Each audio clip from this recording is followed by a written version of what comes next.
ada seseorang dari Medan yang selalu konsultasi sama saya.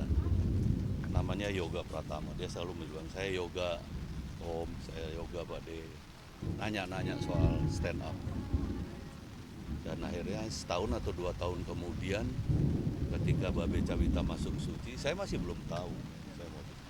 Tetapi ketika sebelum final saya kumpulkan mereka saya untuk kasih motivasi lebih baik lagi. Akhirnya dia datang sana. Pak De, saya Yoga Pratama yang selalu tanya Pak. Kamu saya kaget juga waktu itu. Saya ingat memang dia selalu nanya soal kayak nama Babe Cawita, dia sama stand up-nya. Ya itu makanya saya akan selalu ingat, dan ada satu hal yang saya bilang selalu sama teman-teman juri yang lain. Ini anak dari pertama mental juara. Kenapa? Dia nggak memperhatikan ketika ada peraturan bahwa bahan ketika audisi itu nggak boleh dibawakan lagi kecuali hari pertama. Nah, dia hari pertama nggak bawain ini, tapi dia hari keberapa dia bawain. Dan itu hampir kita kita peringatkan keras. Cuma memang mungkin karena dia nggak ngerti ya, nggak tahu ya. Dia sama sekali nggak down. Padahal udah kita peringatin dan kita nggak tahu. Bikin kesalahan satu kali ke dia nggak down tapi justru makin bagus. Saya lupa, tapi mungkin dia pengumpul kompor gas terbanyak juga dari selama suci kayaknya selain Dana. Itu sih, jadi ada dua hal yang saya benar-benar ini, apalagi yang ketiga juga saya kebetulan hobinya sama gitu, bikin mobil off-road. Dan kebetulan sebengkel kami sama Babe, walaupun nggak pernah ketemu tapi selalu bilang salam dari Babe, nanti kalau ada Babe datang orang bengkelnya bilang salam dari Om Indro. Jadi saya tadi terus terang, saya begadang, saya baru tidur sampai jam 7 pagi tadi. Jadi nggak ada yang bangunin. Saya bangun jam sekitar duhur tadi. Saya baca. Baca kayak gitu, saya terus cari tahu. Cuma ya makanya saya telat sampai sini, tapi saya bilang saya ngotot nggak apa-apa. Asal tahu pemakamannya di mana saya datang. Saya harus datang supaya hati saya juga tenang ya, karena dia yang itu yang saya bilang dia agak spesial dengan saya karena memang ada sesuatu yang ya buat saya terkenang banget.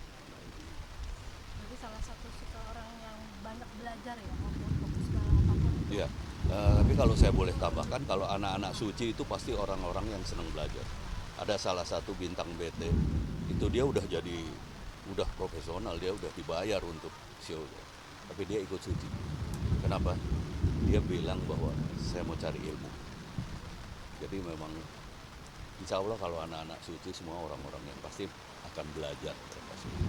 Ada momen yang tidak bisa dilupakan nggak sih? Mungkin Ya itu ada dua yang nggak bisa dilupakan, bahwa dia ternyata dia adalah orang yang saya kenal walaupun lewat WA dan akhirnya jadi juara.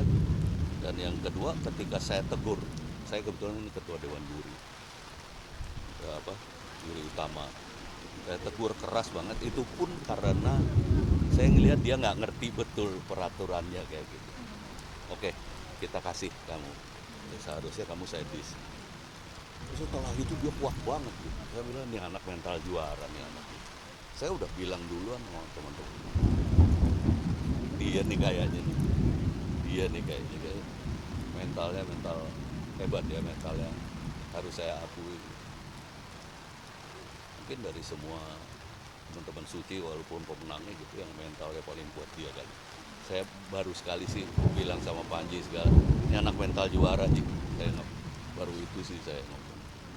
mungkin Om Indro sendiri pernah mendengar beliau sakit, mungkin Om Dengar, jadi ketika saya kemarin jadi bintang-bintang tamu di televisi kan, teman sekarang semuanya anak suci kan.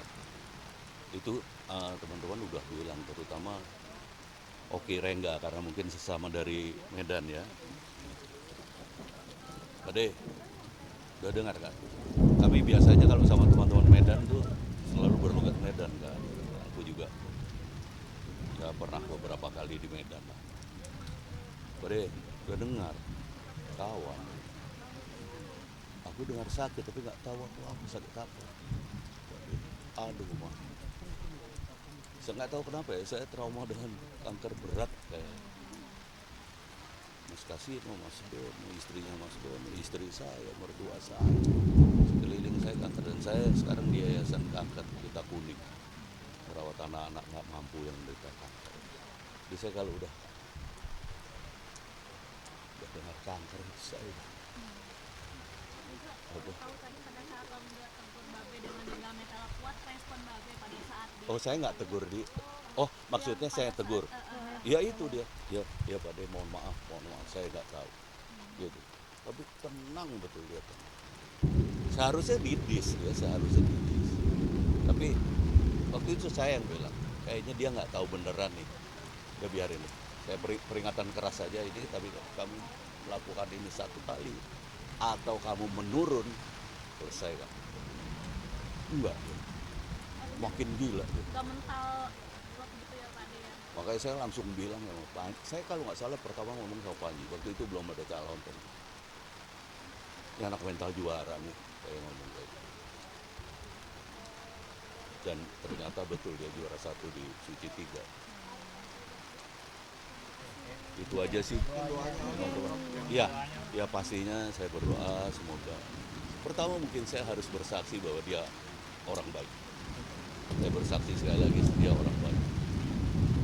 Dengan bekal itu saya berdoa mudah-mudahan Yoga, nama aslinya ya, Yoga diterima di sisinya, ditempatkan di tempat terbaik di sisinya, diterima amal bakti, amal baik, ibadah, amal baiknya selama di dunia ini, diampuni segala dosa-dosa. Dan bagi keluarga yang ditinggalkan semoga diberikan ketakwaan, keikhlasan, kesabaran. Bapak harus bangga walaupun dia sekarang tidak ada, tapi sekali lagi saya bersaksi, Yoga anak yang baik, anak yang hebat. Dan semoga sekali lagi keluarga yang ditinggalkan diberikan kekuatan, tabahan, keikhlasan, serta kesabaran. Saya pikir itu. Mungkin juga terima kasih buat teman-teman perhatiannya pada apa ya istilahnya anakku mungkin ya, anakku Babe Cabita ini yang punya prestasi yang nggak bisa dibilang sederhana, tapi dia punya prestasi yang baik. Terima kasih.